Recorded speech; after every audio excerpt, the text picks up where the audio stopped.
In my moat. No one's stuck in my moat. We're in good shape. And my wheat's looking good. Oh shit. Damn. I better get it back in here.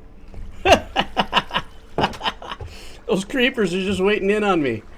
All right, guys. So we're going to do this now. We are going to check out a track that was suggested to me, though, by Patreon members. And so I figured, well, let's try it here. Let's see what happens. And I know that 90%, 95% of you are here because of the OST work and the video games and stuff, but we're going to do this one together. So I'm going to go like this, and now I'm going to go like this, and we together are going to experience the music of Veil of Maya. All right.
What a great hook, and what intense hybrid use of different styles.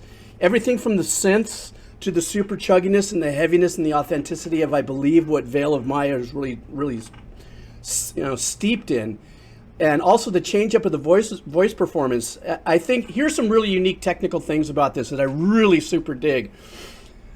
Is, I guess, and I'm not too sure because I'm the old man listening to metal, so therefore, I don't have, and I say this all the time, it's almost like a surrender flag, but, I don't have a really great knowledge on what the future looks like in metal. But what I've been hearing a lot of is full-on hybrid of digi-stacked or MIDI-stacked ethereal pads and work in the background that really kind of pulls and stretches in a whole different way dynamically.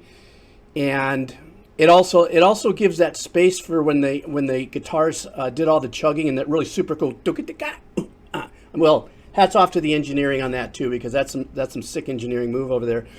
But that ambient pad work and those great background vocals during the clean vocal performance is so rich and so flowing that it definitely puts you on. I don't know, what do they call this? I think, is this metalcore? I'm not too sure. I get so confused because you change one thing and all of a sudden, I heard somebody once say that there was something called mall metalcore or something, because that's what as soon as any clean voices come in with melodies, it kind of changes that genre a bit. But that full hybrid, and the fact that they got into the hook twice already within what, a minute 40. So as far as production and what I call pop contemporary song construction, these guys have nailed it out of the park. Here's something else that's really cool. When the really heavy, darker side of the screaming, growling came in, they kept the integrity of the ambience by taking that vocal performance and squaring it off right in the middle. Giving it more, giving it that mono squared off sound.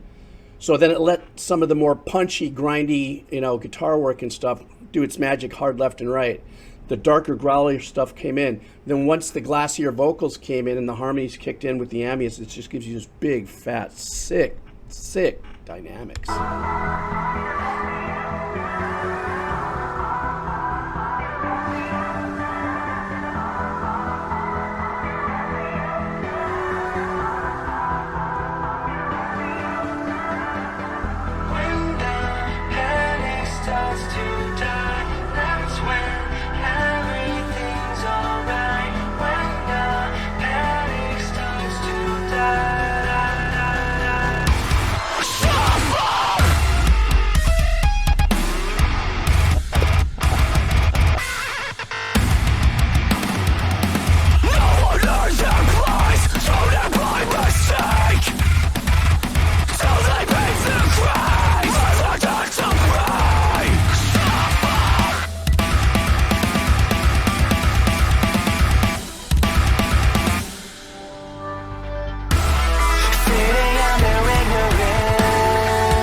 Got to stop it there. You know what that whole section kind of felt like?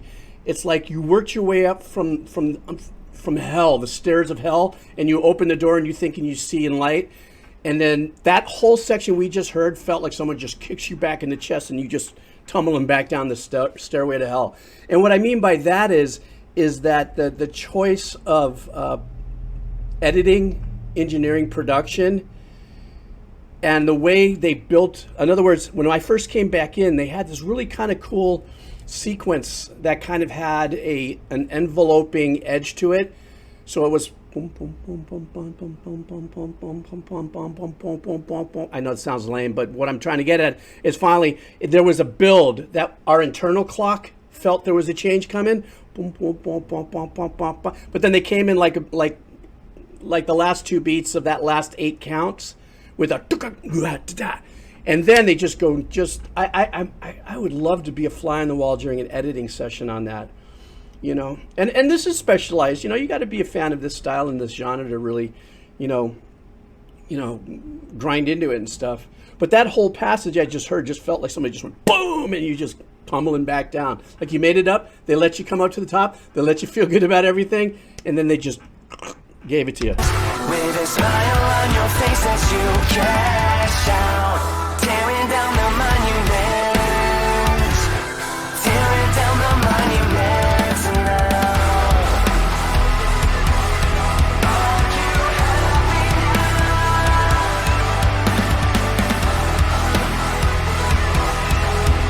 you happy now? Are you happy now that I'm bleeding? Are you better now? The waves keep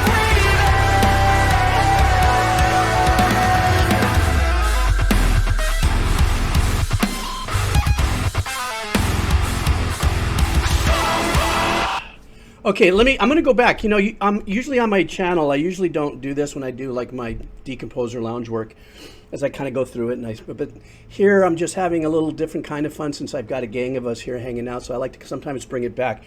One thing I want to bring up about this, 2 things actually. One of the things that really impact incredibly riffy, rhythmical arrangements, be it syncopated, be it meter changes, be it, is you gotta, for me, what really makes that stick out like the people's elbow, if you listen, I'm gonna go back a little bit, is what's square is the hi-hat.